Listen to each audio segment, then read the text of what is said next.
Okay, so let's go back to the original thought problem we have about an 80% reduction. Here is a paper from a medical journal that says that if you get colonoscopy, that you will have an 80% reduction in colorectal cancer. And that seemed like a pretty good idea. But what we want to do is we want to look and say, okay, where do those numbers come from? Let's define exactly what's going on, because see, this is important to me because I'm over 50 and so my doctor's like, hey, you got to go get colonoscopy. And I'm like, hey, I've got to go check and see what this data actually says. And then I'll make the decision. Okay, so let's see what this data says. So this is an article from, I think, 1983. They took 400 people from the registry in, I think, Telemark, Sweden, and they offered them colonoscopies.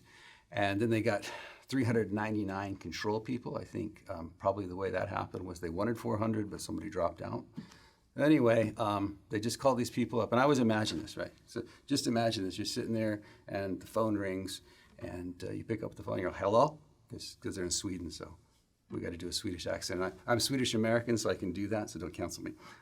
Hello? Yeah. Oh, really? Hey, honey, we won. Well, what exactly did we win? Oh, yeah. Okay. Hey, free colonoscopies. I don't know. It seems weird to me, but that's what they did. So these people got these free colonoscopies, and you see some of them showed up and some of them didn't. I think 329 of them or something showed up. They gave these people free colonoscopies for like the next 20 years, and then they went to see what happened at the end of this time between the 399 people that they randomly picked and didn't call up, and the 400 people that they randomly called and did invite for colonoscopies. And what they found was that there was, 10 people in the no colonoscopy group were diagnosed with colorectal cancer. And they know this because in Sweden, Norway, I believe, Sweden, they have socialized medicine, so all of it is in a big, huge database, and they can pull all this stuff out. So 10 of these people got colon cancer, and 2 of them didn't out of the 400 people that they started with. So if you calculate that, you get 10 divided by 400, which is 2.5%, and you get 2 divided by 400, which is 0.5%. So it went from 2.5% for the people who didn't get colonoscopies to 0.5% for the people who did. So is that an 80% reduction? Well, okay, 2 is 80% of 2.5, so that's a legal thing to say. It's not a lie. But on the other hand, it went from 2.5 to just 0.5%. And so to me, that's a 2% reduction.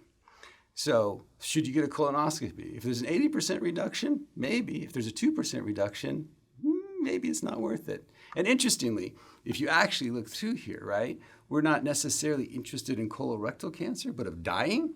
And so if you look at this, you actually see that if you get colonoscopies, you're more likely to die than if you don't get colonoscopies. Now, this is really the only study that's found that, but there doesn't seem to be any mortality effect of getting these things. So it's not like if I get this, I don't necessarily know if I have colon cancer if I fail to get it.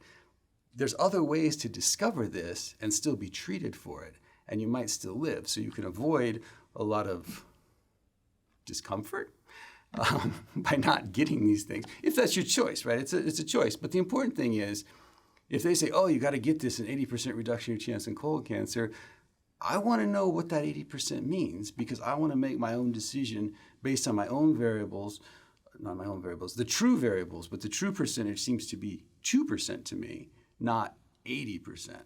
Now, when you want to represent this to people, the best way to do it is just to say it went from X% to Y%. So it went from 2.5% to 0.5%. And they can use that however they want. If they want to make that 80%, they can make that 80%. If they want to make that 2%, they can make that 2%. But if you have the 80%, it leaves out information about what the base rate was. And even if you just say it changed by 2%, it leaves out information about where you started and where you ended. So give people all the information and demand that they give you the information. If they say, hey, this is an 80% reduction, say, where did it start at and where did it end at? Okay, so let me pause here and just have you repeat that. If you want to represent a change in the probability of an event occurring, how do you want to represent it? Say it went from X% to Y%. And again, demand other people do that for you. Okay, so again, what's the point? Always ask to see the numbers. We have that available. Express change as it went from X% to Y%, and demand that others do that for you too. Okay? Here's another one that we could talk about. Angelina Jolie had a bilateral prophylactic mastectomy, I don't know, back in 2012 or 13 or something. And she wrote an op-ed in the New York Times. And in that, she said, my doctor estimated that I had an 87% risk of breast cancer. And so because of that, she said, oh, that's a really high chance. I think I'm going to get this procedure done to reduce my chance. Well, question number one, was there really an 87% chance? So I just looked it up. I just typed in, what's your chance? I'm just a Google. What's the chance of getting breast cancer? And I got this article in the journal Clinical Oncology, which was a meta-analysis of BRCA1 and BRCA2 prominence of breast cancer in those two things. I think we talked about what BRCA1 and BRCA2, but they're genes, and if those genes are broken, they don't prevent your cells from getting cancer. So normally those genes are functioning and they prevent you from getting cancer, but if they're broken, then when your cells get damaged, they can't fix them.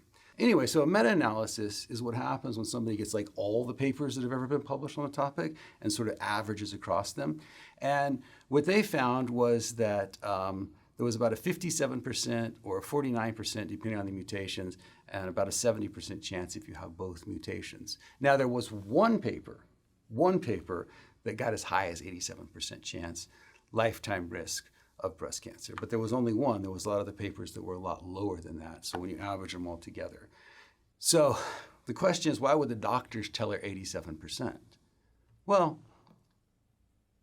doctors, everybody wants to think that they're effective, right? I want to tell people, hey, I do these things to students to increase their chance of having successful lives by 87%, right?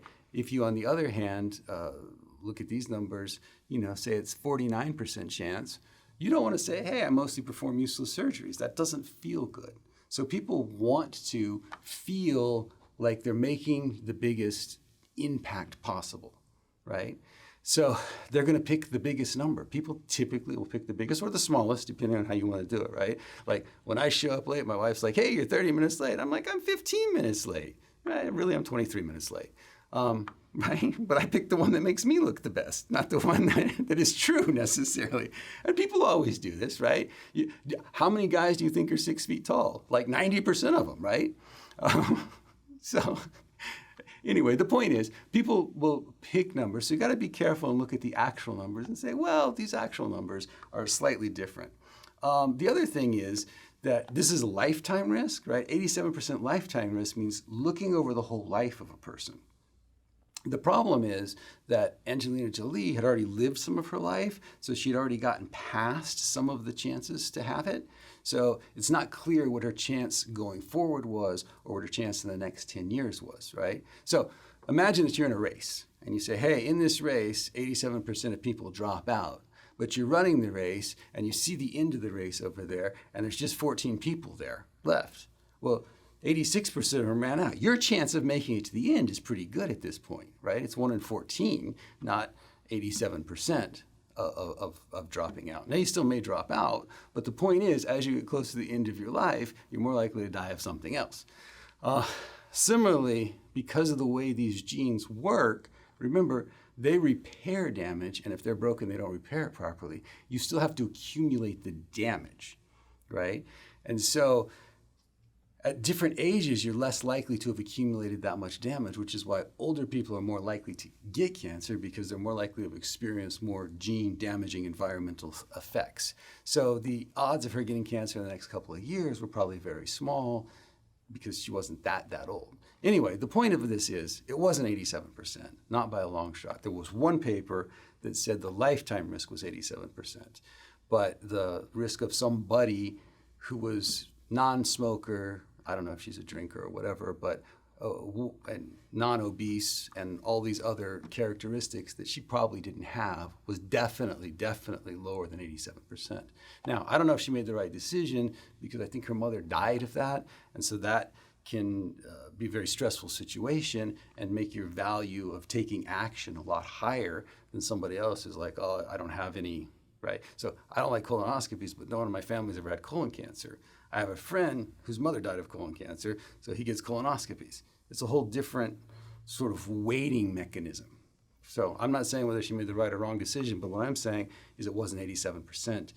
And the information's available to find out that it's not 87%.